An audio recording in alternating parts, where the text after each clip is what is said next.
Hello everyone, this is Ari Harrison with another edition of App of the Week. Today I'm going to talk to you guys about Blendspace. This is a website that I have used before, but I noticed there is an app for it on the Chrome Web Store, so I thought it would be appropriate for me to present this as this week's App of the Week. Blendspace is a great tool to use. It allows you to use, it gives you a space to pull together your resources from various locations like Google Drive, YouTube, Educreations, all those different kinds of things, and allows you to make it available to your students. So let's talk about how we can use Blendspace. To begin using Blendspace, you gotta have an account. It is free, and when you log into Blendspace, you'll see all the lessons that you have created listed on there. If you haven't created one, obviously, then you'll hit the new lesson button up at the top, and that will allow you to begin creating a new lesson.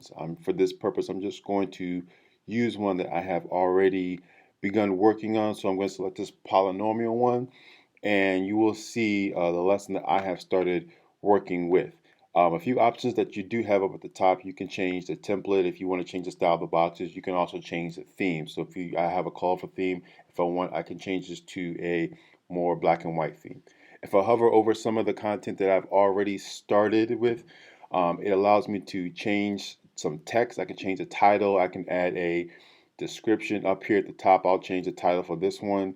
For the students to start here, but you also notice you'll see it has the numbers by each box, so it kind of lets the students know where to go when they start using this space. If I go into a blank box, you'll see I have some options where I can just add text. I can just begin typing in whatever I want.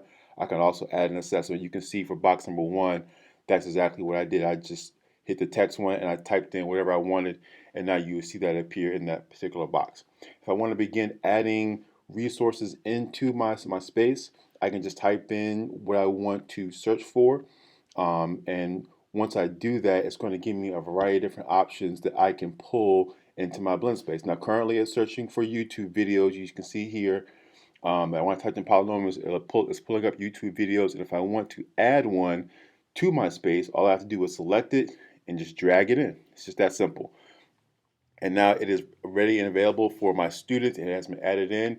If I want to pull from a different source, I can go here. Like now I can go down here to Google, I can search images, I can change it from images to the web, and it'll search for websites, and I can pull that into my Blendspace as well.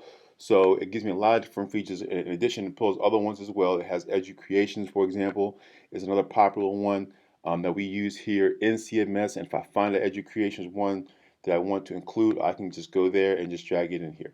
I can also pull from resources that I have created myself. So if there's documents, if there's videos, things that I've already done, maybe on an external device or even from Google Drive, I can do that as well. So it gives me a lot of flexibility in terms of what resources I want to put into my space and where I get it from. You can also create and manage your classes here on Blendspace as well. When you click on the classes button here on the left, it will display all the classes that you have created on this site. If I click on one of my classes, it gives me some good information. It tells me what lessons I have made available to them. It tells me what students and all are in my class. It also will give me a little bit of information about how far the student has progressed in this particular lesson. So there's a lot of good information when you click on that. If I click to manage that class, it gives me the students who are enrolled in it, the class code that I can give to other students who want to join, as well as the link to those students and how to direct them to join this class. If I need to create a brand new one, I can go and select the grade level. I can give the class a name, and then all I have to do is hit add class, and now that new class is ready to go. An important option that you'll notice when you hover over one of your lessons is you'll see the share button on the right hand side. When you click on the share button, it'll give you a lot of different options there where you can share already through Blendspace one of your lessons with your class. It also gives you a link. It also gives you other options, things like Edmodo or email or even an embed code that you can use. So it gives you a lot of different methods of how you can share your lessons with your class. There's also a gallery here where you can search for lessons that have already been created in Blendspace that you can use and share with your students. So if I click on that gallery and type in polynomials, the same lessons that I was created, I can search through Blendspace some lessons that others have created. It gives me a copy option where I can now make that available to my class.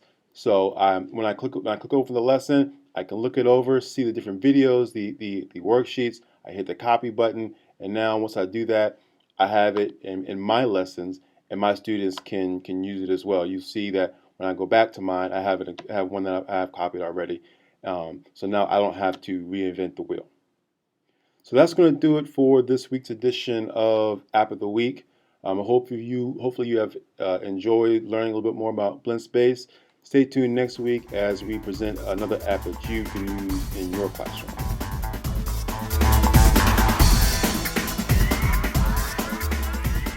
For more App of the Week videos and additional technology integration resources, visit us at cmslearns.org.